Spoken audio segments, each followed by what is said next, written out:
தென்னிந்தியாவிலேயே அதிகமான திரைப்படங்களை தயாரித்த நிறுவனம் சேலத்திலே இருந்த மாடர்ன் தியேட்டர்ஸ். அந்த மாடர்ன் தியேட்டர்ஸ் அதிபர் T.R. சுந்தரத்தை பற்றி சொல்லுகின்ற பொழுது, வெளிநாட்டில் படித்தவர், அத்துணை புத்தகங்களை வாசிக்கக்கூடிய ஒரு வாசிப்பாளராக இருந்தார். அதனால்தான் அவரிடம் திறமை கொட்டி கிடந்தது என்று சொல்வார்கள். அவரை பற்றி ஒரு புத்தகம் வந்திருக்கிறது, முதலாளி என்கிற ஒரு புத்தகம். அந்த புத்தகத்தை வெங்கடசாமி என்று ஒரு பத்திரிகையாளர் எழுதியிருக்கிறார். அவர் எந்த அரசியல் கட்சியும் சார்ந்தவர் கிடையாது. வெங்கடசாமி என்கின்ற அந்த எழுத்தாளர் மாடர்ன் தியேட்டர்ஸோடு நெருங்கிய தொடர்பில் இருக்கிறவர். அவர் முதலாளி என்று ஒரு புத்தகம் எழுதியிருக்கிறார். அதை வானதி பதிப்பகம் வெளியிட்டிருக்கிறது. அந்த புத்தகத்தில் இருக்கிற செய்திகளை படிக்கின்ற பொழுது இப்படியெல்லாம் செயல்பட முடியுமா என்கின்ற பல சம்பவங்கள் நமக்குள் தோன்றுகின்றன. அவர் ஒரு சம்பவத்தை எழுதுகிறார். T.R. சுந்தரத்துடைய திறமையை பற்றி சொல்லுகின்ற பொழுது எழுதுகிறார்கள், அலிபாபாவும் 40 திருடர்களும் மாடர்ன் தியேட்டர்ஸ் தயாரித்த படம் உங்களில் பலர் பார்த்திருப்பீர்கள். அந்த அலிபாபாவும் 40 திருடர்களும் படத்திற்கு 2 நாட்கள் ஷூட்டிங் நடத்த வேண்டும். படம் அதோடு முடிந்துவிடும். 2 காட்சிகள். ஒன்று, படத்தினுடைய கதாநாயகன் திரு MCR அவர்கள் கதாநாயகி பானுமதியோடு டூயட் பாடுகிற ஒரு காட்சி, அது படப்பிடிப்பு நடத்த வேண்டும். இன்னொன்று, படத்தினுடைய வில்லன் PS வீரப்பாவோடு என் கதாநாயகன் MGR வாழ் சண்டையிடும் ஒரு காட்சி. இந்த 2 காட்சிகள் எடுக்க வேண்டும். எல்லாம் ரெடி தயாராகிவிட்டன படப்பிடிப்பிற்கு. ஆனால் கதாநாயகன் MGR படப்பிடிப்பிற்கு வரவில்லை. கதாநாயகன் வரவில்லையே, படப்பிடிப்பை ஒத்திவைத்து விட வேண்டும் என்றுதான் எல்லோரும் நினைத்தார்கள். ஆனால் T.R. சுந்தரம் அப்படி செய்யவில்லை. படப்பிடிப்பு நடக்கும் என்று சொல்லிவிட்டு மாடர்ன் தியேட்டர்ஸிலே பணியாற்றிய முத்து என்கின்ற ஒரு நடிகரை MGRக்கு டூப்பாக போட்டு படத்தையும் முடித்து விடுகிறார். MGR சில நாட்கள் கழித்து வருகிறார். வந்து அவரை பார்க்கிறார். அவரை எல்லோரும் முதலாளி என்றுதான் T.R. சுந்தரத்தை அழைப்பார்கள். முதலாளி, என்னால் சில பிரச்சனைகளால் வர முடியவில்லை என்று சொல்கிறார். அதற்கு T.R. சுந்தரம் சொன்னாராம், சரி ராமச்சந்திரா, அது இந்த புத்தகத்தில் இருக்கிற செய்தி, சரி ராமச்சந்திரா, வந்ததுதான் வந்தாய், படத்தை ஒரு முறை பார்த்துவிட்டு போய் என்று சொல்கிறார். தான் நடித்த அலிபாபாவும் 40 படத்தை MGR முதலாக பார்க்கிறார் மாடர்ன் தியேட்டர்ஸில். MGRக்கே ஆச்சரியமாம், அந்த காட்சியில் தான் நடித்திருக்கிறோமா இல்லை டூப்பு தான் நடித்திருக்கிறாரா MGR-ஆலேயே கண்டுபிடிக்க முடியவில்லையா. அந்த அளவிற்கு திறமை வாய்ந்தவர் T.R. சுந்தரம். அதிலே எழுதுகிறார்கள், T.R. சுந்தரமும் ஒத்திகை அரங்கத்தில் தினமும் மாலையிலே எல்லோரோடும் பேசுவார்.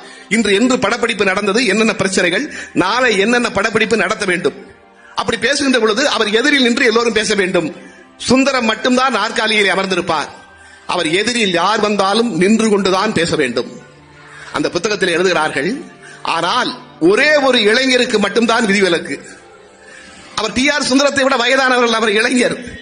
T.R. சுந்தரத்தை விட பணக்காரரா? இல்லை. அவர் அந்த மாடர்ன் தியேட்டர்ஸில் மாதம் 500 ரூபாய் சம்பளத்திற்கு பணியாற்றுகிறவர். நான் சொல்றது 1950. மாதம் 500 ரூபாய் சம்பளம் அவருக்கு. சரி, அவர் ஒரு கட்சியில இருக்கிறார். அந்த கட்சியில் ஏதேனும் பொறுப்பில் இருக்கிறாரா? அதனால் அவருக்கு இந்த மரியாதை தரப்படுகிறதா? இல்லை. அந்த கட்சியில் ஒரு கவுன்சிலர் பதவியிலே கூட அவர் கிடையாது. இன்னும் சொல்ல போனால் அவருடைய பெயர் கட்சியில் வரவேற்க அப்பொழுது தெரியவே தெரியாது. ஆனால் அவர் வந்தால் மட்டும், அந்த இளைஞர் வந்தால் மட்டும் T.R. சுந்தரத்தின் முன்னால் ஒரு நாற்காலி போடப்படும். அவர் பேசிவிட்டு சென்றதும் அங்கிருந்து நாற்காலி அகற்றப்படும்.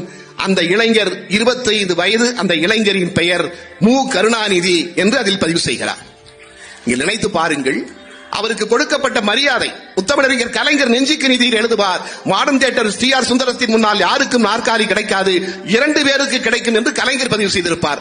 ஒன்று புரட்சி கவிஞர் பாரதிதாசனுக்கு, இன்னொன்று எனக்கு என்று எழுதியிருப்பார். அதை எழுதிவிட்டு கலைஞர் சொல்லுவார், T.R. சுந்தரத்தின் முன்னால் நாற்காலி கிடைத்தாலும் அந்த நாற்காலியில் அமர்வது நான் அல்ல, என்னுடைய தமிழ் என்று எனக்கு தெரியும் என்று எழுதுவார். ஆக வாசிப்பு சின்ன வயதிலேயே அப்படி தொடர்ந்து வாசித்ததன் மூலம்தான் அப்படி ஒரு அரசியை பெற முடிந்தது. நண்பர்களே, MGR நடித்த ராஜகுமாரி, அதற்கு பிறகு MGR நடித்த மருதநாட்டு இளவரசி 2வது படம். மருதநாட்டு இளவரசியும் மந்திரி குமாரியும் அடுத்தடுத்து 2 மாதங்களில் வந்தன. ஏப்ரல் 1950 வெளிவந்த படம் மருதநாட்டு இளவரசி. ஜூன் 1950 வெளிவந்தது மந்திரி குமாரி.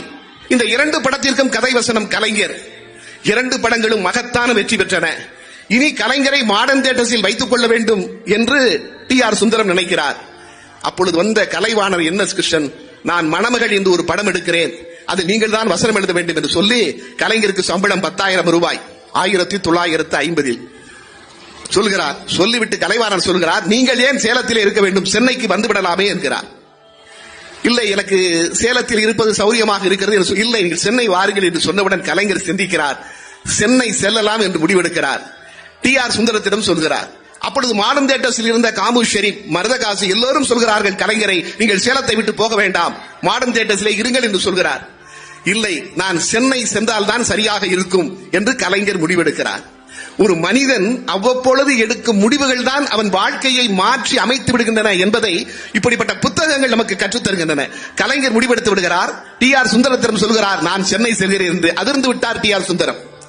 ஏனென்றால் வெறும் மருதநாட்டு இளவரசி மந்திரி குமாரி மட்டுமல்ல, தோற்று விடுமோ என்று பயந்த திகம்பரசாமியார் படத்தை கூட கலைஞர் சில காட்சிகளை மாற்றி அமைத்ததால் தான் அந்த படம் வெற்றி என்று சுந்தரம் முடிவு செய்கிறார்.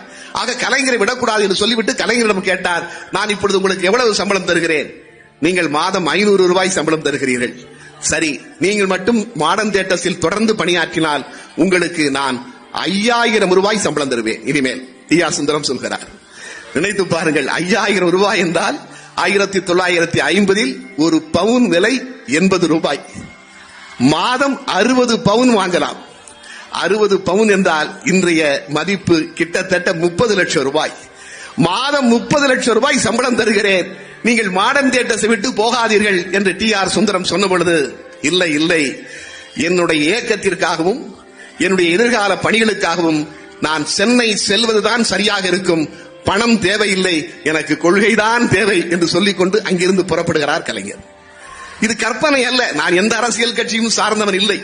அந்த புத்தகம் சொல்லுகிற செய்தி இது. ஒரு மனிதன் தனக்கு பணம் கிடைக்கிறதே என்று நினைத்து பாருங்கள். முத்தமிழறிஞர் கலைஞர் இவ்வளவு பெரிய சம்பளம் நமக்கு கிடைக்கிறதே என்று சேலத்திலே இருந்திருந்தால் இந்த தேசத்தினுடைய கோடிக்கணக்கான தமிழர்களின் நாடி கணக்காக இருந்து 5 முறை ஆட்சிக்கு வந்த அரசியல் சாணக்கியராக மாறி இருக்க முடியுமா? ஆக அவ்வப்பொழுது நாம் எடுக்கிற முடிவுகள் நம்மை மாற்றி விடுகின்றன என்பதை இந்த புத்தகம் எனக்கு சொல்லித் தருகிறது.